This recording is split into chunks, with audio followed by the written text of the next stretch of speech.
beliau Pak Ya. mengenai kelanjutan kerjasama antara SIK dengan Dongju PT kita apa Pak? Ya De Jong, Pak. De Jong Dengan Company. De Jong Iya, itu Pak. nunggu dengan De Jong Company nunggu Pak Roni pulang dari Surabaya. Tapi intinya begini Pak, sebetulnya begini. Gimana, Pak? Saya jadi begini Pak, pasti Pak Roni akan tanya ke saya dulu. Iya. Sekarang posisinya De Jong ada barang enggak kan gitu kan? Iya. Ada barang enggak? Kalau ada barang OCC 95/5 itu sekarang sampai dengan pelabuhan Semarang itu Iya. kira-kira harganya berapa US dollar. Iya. Jadi kita harus kasih sesuatu kepada dia supaya dia yakin bahwa De Jong punya barang dan dia bisa menawarkan barang. Itu dulu poin pertama yang harus kita lakukan. Iya, Pak. Itu. Kemarin yang Itu, pernah Bapak, yang kemarin sudah saya sampaikan Pak, itu per bulan video sini bisa menyuplai 1000 ton Pak, itu 1 bulannya Pak, itu tapi nanti kalau itu insya Allah sudah pasti Pak, karena kemarin sudah sepakat gitu loh Pak. Oke, jadi di De Jong sendiri sudah ambil keputusan bahwa kita bisa 1000 ton kirim ke Semarang. Harga nanti mengikuti mekanisme pasar kayak apa, kira-kira gitulah. Iya, kurang lebihnya seperti itu Pak. Kurang lebih seperti itu satu. Oke, kalau udah seperti itu kan nanti Pak Roni akan saya bilangin ke dia bahwa ini De Jong ini sudah punya BET, ya kan? Iya Pak. Punya BET dan BET-nya sudah di email ke kami kok. Kami sudah punya berkas-berkas itu, nggak perlu yang asli Pak. Yang dengan di email aja udah cukup. Iya betul Pak. Udah cukup. Nah, itu satu. Nah, cuman memang prosesnya kan agak panjang Pak Setiawan. Prosesnya panjangnya begini. Jadi walaupun kita sudah punya BET, itu tidak serta-merta kita bisa langsung mulai order dan Bapak langsung mulai bisa jualan. Nggak bisa begitu. Iya. Jadi BET itu harus disampaikan dulu oleh SIK. Jadi BET yang Bapak udah kirimkan ke SIK, itu dari SIK harus dikirimkan dulu ke Departemen Perdagangan. Iya. Untuk pembaruan izin. Jadi untuk mendaftarkan perusahaan Bapak sebagai eksportirnya SIK. Iya betul, itu salah satunya ya Pak. Itu proses. Jadi nanti kalau Pak Roni sudah oke, Pak Roni Pak Anang masukin aja BET-nya ke Bu Yani. Kebetulan yang ngurusi impor barang ini Bu Yani, yang ngurusi perizinan ini Bu Yani namanya. Iya Pak. Masukin ke Bu Yani. Nanti saya akan segera masukkan. Itu tahap kedua. Iya. Nah kalau itu sudah lolos, sudah masuk dalam izinnya SIK, itu baru nanti kita bisa melakukan transaksi, Mas Setiawan. Iya. Jadi tahapannya nanti ini kita kerjakan di awal-awal tahun ini supaya di tahun ini kita bisa ada bisnis kan. Ada action lah Pak ya. Ya harus ada langkah-langkah yang kita lakukan. Tapi saya nunggu nih Pak Roninya pulang dulu dari Surabaya. Kemarin sebenarnya mau janjian mau ketemu tapi dia mendadak ke Surabaya. Iya. Terus itu yang dengan SIK ya Pak, yang dengan SIK. Nanti kalau dengan yang lain juga sama. Misalnya kita mau nawarkan lagi ke tempatnya Inggal Subur juga sama, prosesnya sama seperti itu. Gitu. Jadi dia harus memasukkan izin BET-nya, memasukkan BET-nya De Jong ke dalam izin impornya dia. Gitu. Itu prosesnya, itu satu. Terus yang kedua mengenai pembicaraan mengenai itu nanti saya yang ngurus ya ke SIK ya Pak. Saya tak urus ke SIK. Iya itu betul Pak Roni itu. Yang kedua mengenai kertas koran ya, kertas koran. Itu koran itu masa depan cerah loh Pak itu Pak. Ya, tapi begini. Iya, gimana Pak? Sebetulnya saya punya kenalan pabrik kertas koran di Indonesia namanya PT Setia Kawan. Itu saya kenal baik. Kemarin dia lagi telepon saya, tapi izin importnya dia itu belum jadi. Izin importnya dia belum jadi. Itu Pak. Itu masih proses. Tapi begini. Gimana Pak? Jadi penjelasannya begini, kita itu tidak bisa meminjam izin impor orang lain untuk melakukan impor, terus barang dijual kepada pihak ketiga. Itu tidak bisa. Tidak bisa. Karena import base paper ini ada yang namanya kartu kendali, ada yang namanya kuota, dan lain sebagainya. Jadi kalau misalnya SIK di dalam izin impornya tidak punya daftar izin impor kertas koran, jadi pada waktu mengajukan izin impor itu kan komoditi yang dia impor kan harus jelas. Misalnya OCC, hard make, nomor pos tarif sekian, nomor pos tarif sekian, nomor pos tarif sekian. Kalau dia tidak pernah mengajukan nomor postarit yang dalamnya ada koran, dia nggak bisa impor koran, Pak. Iya. Dia nggak bisa. Jadi harus mencari importer yang izin impornya itu ada kuotanya newspaper kertas koran. Iya, betul, Pak. Dan itu tiap kawan itu punya, Pak. Cuman memang izinnya sampai sekarang belum selesai. Itu poin yang kedua mengenai kertas koran. Nah, poin ketiganya adalah nggak bisa dipindahkan, Pak. Kalau ketahuan menjadi permasalahan. Dipindahkan itu artinya misalnya begini, Bapak punya buyer ya, tapi izin impornya pakai punyanya SIK. Terus SIK nanti suruh impor, barangnya dikirim ke tempatnya Bapak. SIK dikasih fee. Nggak iso, Pak, itu, Pak. Ternyata nggak bisa seperti itu. Saya udah lihat peraturannya, dan saya udah ngomong dengan teman-teman pabrik kertas, itu tidak bisa dilakukan pasti, aman. Jadi poinnya adalah kalau memang Bapak ada masa depan cerah di kertas koran kirim ke Indonesia, ya mau nggak mau harus berhubungan dengan pabrik kertas yang punya izin impor. Di dalam izin impornya itu mencantumkan koran untuk bisa diimpor. Seperti itu, Pak. Seperti itu. Itu Pak Anang nggak punya rekanan seperti itu nggak, Pak? Yang koran apa itu yang koran itu, Pak? Ya itu tadi ya, setiap kawan tadi, Pak. Iya, izinnya lagi diurus di perindustrian. Iya. Kemarin sempat bicara sama saya, sempat online sama saya, Bu Narse namanya, yang ngebel saya. Kebetulan kan Bu Narse ini masih saudaraan sama Pak Wilyadi, kawan saya, menantunya Setia Kawan. Iya.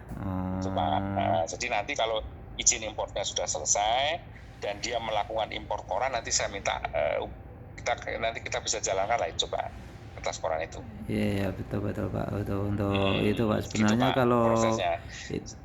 Tapi kemarin 2 tahun yang lalu gimana? Selama ini piye, Pak? Itu terakhir Bapak jual ke Indonesia kapan? Bulan Desember awal, Pak. Habis itu sudah nggak bisa masuk karena saya pakai undername itu loh, Pak. Undername dari kawan-kawan sana. Yang penting sampai Indonesia gitu. Jadi saya nggak boleh sekarang. Sekarang nggak boleh aturannya, Pak. Nggak boleh lagi. Karena memang sekarang peraturannya ketat sekali, Pak. Ketat sekali sekarang peraturannya. Itu. Kira-kira gitu, Pak. Kira-kira bisnis kita ke depan seperti ini. Iya, insya Allah gitu, Pak. Tapi yang paling penting sebenarnya kalau saya OCC-nya lah saya kejar dulu Pak Roni lah. Nanti karena sudah ada BET-nya kan sayang kalau tidak ditindaklanjuti. Ya toh, dan Bapak bisa janji 1.000 ton per setiap bulan kan. Gitu. Kalau sekarang di FOB harga berapa, Pak? OCC? Atau Bapak jual ke negara lain harga berapa? Beda-beda juga, Pak. Ada yang tergantung karena sekarang freight container sangat mahal, Pak. Jadi aku juga ada sekarang ke Vietnam itu 231, Pak. Saya ke Vietnam sama ke Vietnam sama Thailand, Pak. 231. Iya. Itu sampai Vietnam. Sampai Vietnam, Pak. Korea ke Vietnam dengan Korea ke Indonesia, freight-nya mahal ke Korea ke Indonesia ya? Hampir sama, Pak. Hampir sama. Yang paling mahal ke India, Pak. Ke India itu 3.000, Pak, freight-nya, Pak. Sekarang. Berarti kira-kira ke Indonesia hampir sama dengan ke Vietnam ya? Iya, hampir kurang lebih segitu, Pak. 230-an ke atas sedikit lah, Pak. Kurang lebih segitu. 235-an, 240-an kira-kira. Iya, itu nanti kan kepotong komisi Pak Anang juga kan sama itunya. Iya, nggak masalah sih itu, nanti kita bisa atur lah kalau itu. Iya, itu, Pak. Sekarang ini barangnya ada ya, Pak ya? Barangnya insya Allah ada, Pak. Barangnya insya Allah ada, Pak. Itu nanti ini juga istilahnya itu bagus, Pak, barangnya kan yang kemarin yang terakhir saya foto itu loh, Pak, barang-barangnya itu, Pak. Iya. Yang saya buatkan. OCC, Pak. Dia sangat paham, Pak, karena ekspornya juga ke Vietnam, Thailand. Dia OCC 955 itu kemudian dia tahu ada catatannya kadar airnya sekian gitu. Nanti kalau ada apa-apa gimana? Nanti aku yang tanggung jawab gitu loh, Pak. Kalau Isika kan yang tanggung jawab Pak Anang, lewat sedikit kan apa-apa kebaikan alhamdulillah gitu kan, Pak. Saya ke Hardmix ke tempatnya Isika mungkin sudah hampir 25.000 ton ada kali. Iya. Hampir ada. Ini dia masih minta 6.000 ton lagi sama saya. 1 bulan atau 1 tahun itu, Pak? Mulai dari bulan Maret sampai dengan Desember ini saya mungkin sudah 25.000 ton ada kali disuplai ke sana. Luar biasa, Pak, berarti, Pak. sama OCC-nya yang dari Inggris itu udah 7.000 ton tapi terus mandek gara-gara Inggris lockdown. Iya Pak, sebenarnya juga yang sini kalau Korea ini mau cuma Tapi ke Korea Pakistan, nggak masalah deh Pak. nggak masalah ke Pakistan, ke India, ke Korea masih Filipina. kirim-kirim barang kan? Masih ada Pak ke Masih Filipina. kirim-kirim barang. Ya? Masih ke Filipina sama India sama Pakistan, Pak. Kalau koran ke Pakistan sama ke Dubai, Pak. Mereka ada inspeksi juga nggak Pak? Kayak di sini, inspeksi. Nggak ada ya Pak. Nah, Bapak harus memperhitungkan bahwa kalau mau kirim ke Indonesia, itu ada proses inspeksi dulu loh Pak. Iya, aku sudah saya jelaskan ke pakai Skopindo itu Pak. Ya, pakai Skopindo, gabungan Skopindo sama Surveyor Indonesia, dan itu Bapak mungkin di sana kan ada packer-packer yang kirim ke Indonesia juga. Iya. Selain Doyung itu kan ada packer-packer lain yang kirim ke Indonesia. Iya betul Pak. Bapak pelajari mereka kalau kirim ke Indonesia itu bagaimana gitu, karena agak rumit ya. Jadi modelnya begini, misalnya kita transaksi udah oke ya, harga udah deal. Itu Bapak harus mengirimkan foto-foto barang yang nanti akan dikirim. Iya betul Pak. Itu kita deal.